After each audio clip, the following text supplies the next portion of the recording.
Tecnologias, né, da Ethernet que a gente vai estar trabalhando.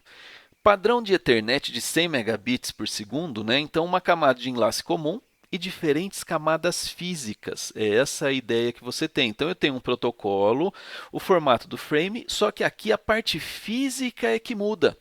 Então eu tenho, por exemplo, aqui alguns padrões onde eu vou estar trabalhando, por exemplo, esses caras que é a parte de cabo par trançado, aquele cabinho azul. Esses daqui já estão falando de camadas de fibra ótica. Né? Então a gente já está trabalhando com outro padrão. Então depende da placa física lá, que vai te falar qual que é esse esqueminha que você vai ter. Porém, o controle aqui, o MAC, né, de controle do protocolo, o formato do frame, não vai mudar porque é a parte de cima da camada. Basicamente, o que a gente tem, né, seriam esses caras aqui. Né? Então, o que, que aparece? Por exemplo, aparece lá 100 base T. Então, eu tenho uma velocidade de 10 megabits por segundo e eu vou conseguir 100 metros. Né? 100 base TX, então eu estou falando de 100 megabits por segundo com 100 metros de distância. Né? Então, por isso que o pessoal fala assim, mas eu vou pegar um cabo e vou esticar. E eles falam, né, muitas vezes você fala, ele aparece lá, não pode passar de 100 metros. Por quê? Porque ele vai ter interferência até 100 metros, ele vai conseguir ter 100 megabits por segundo. Acima de 100 metros, ele já não garante isso daí. Né? Então, para esse tipo de cabo aqui, ele não vai garantir. Você tem cabos maiores, por exemplo, de fibra, onde você vai ter aqui até 5 quilômetros de distância, né? Para 1 giga de velocidade. Então é isso que a gente vai ter. Né? Então você tem vários outros esquemas dependendo da distância e da velocidade que ele é colocado e, claro, a mídia. Né? Então, se você tem aqui, dependendo, mas é tudo fibra ótica. Sim, mas essa fibra aqui, né, você vai ter 275 metros só de distância. Né? Esses daqui normalmente 5 quilômetros, é aqueles que a gente vê lá nas rodovias. Né? Então você tem 5 quilômetros, aí você tem um amplificador de sinal a cada 5 quilômetros para ir podendo transmitir o sinal para uma distância bem maior. Então, cada nomenclatura que aparece ali vai ter uma velocidade e uma distância em cima de uma determinada mídia ali de transmissão. Então, a internet original rodava com 3 megabits por segundo.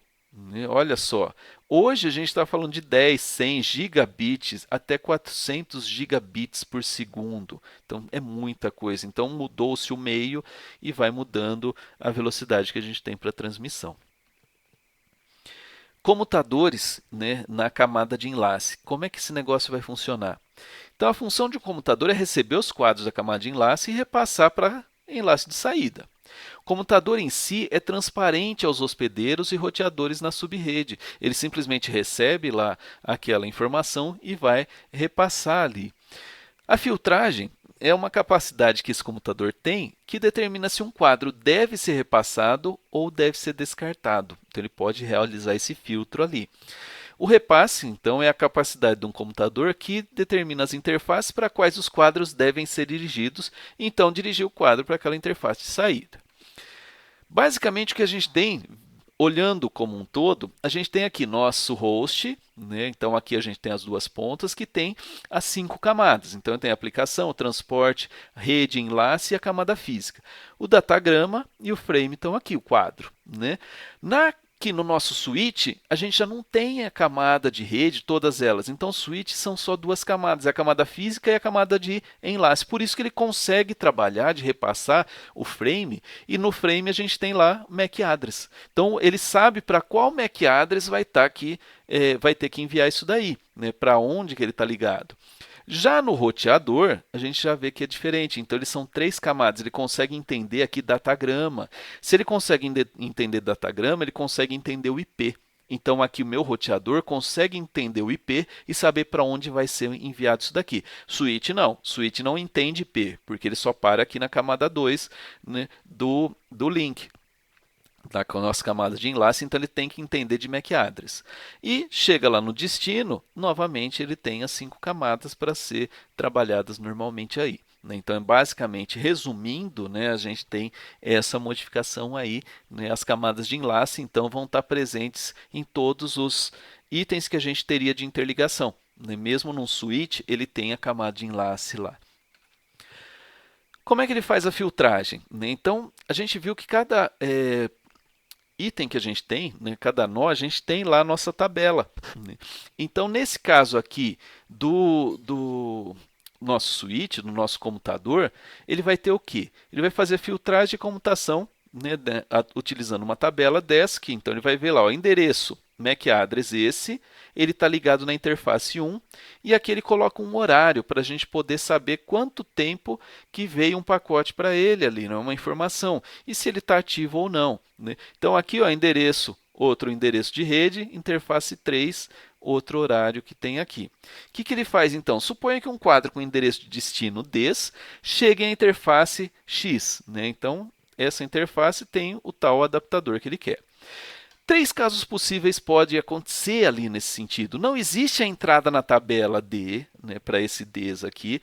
O computador transmite por difusão, então aquele esquema ele manda para o broadcast para todas as interfaces que ele tem, exceto para X, vulgo, para aquela que chegou a informação, que ele já sabe que não é para ele mesmo, né? Então ele não manda para aquela interface X, ele manda para todas as outras.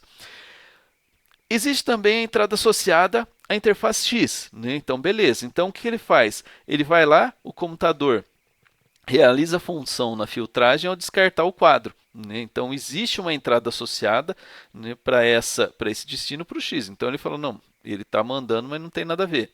E existe uma entrada associada à interface Y, né, para esse D. O computador realiza a sua função de repasse ao colocar o quadro em um buffer de saída da interface Y. Então, a gente tem 3 situações. A primeira, aquele destino, aquele MAC address DDD, ele é do próprio X.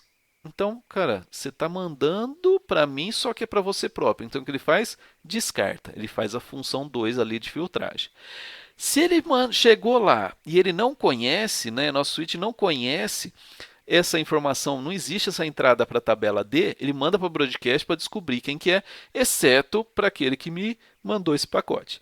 E então, se já existe a tabela bonitinha lá, com essa interface aqui, e se ele já tem esse MAC address naquela tabela de repasse e associado a uma interface, ele simplesmente vai lá, pega esse cara e manda para pega aquele quadro e manda para aquele buffer de saída para aquela determinada interface. Mas como é que essa tabela de comutação é configurada, né? Computadores são autodidatas, né? Então eles aprendem sozinhos. As tabelas são criadas de modo automático, dinâmico e autônomo. Então a tabela de comutação, inicialmente, ela está vazia. Para cada quadro recebido em uma interface, o computador armazena em sua tabela, né, o MAC address de origem, o MAC address, né, no qual a interface que veio o quadro e o horário corrente. Então, o computador apaga o endereço na tabela se nenhum quadro que tem aquele endereço de origem for recebido após um certo tempo. Por isso que tem aquele horário. Basicamente, é isso que vai acontecer. O que eu peço? Tenta montar esse exercício aí na mão mesmo, né? Pega ali, não precisa ser no computador, algo assim, pode fazer na mão. Eu tenho essa estrutura de rede, né? Então, eu tenho aqui os MAC address de cada nó, os IPs de cada nó, tem aqui, né, aquele mesmo esqueminha que eu tinha mostrado anteriormente.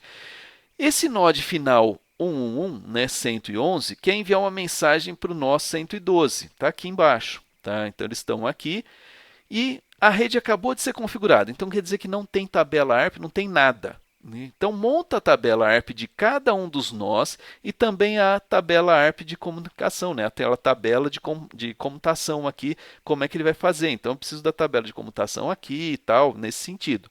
Tenta montar isso daí para você poder entender melhor esse algoritmo do ARP aí, para tentar a gente conversar na próxima aula.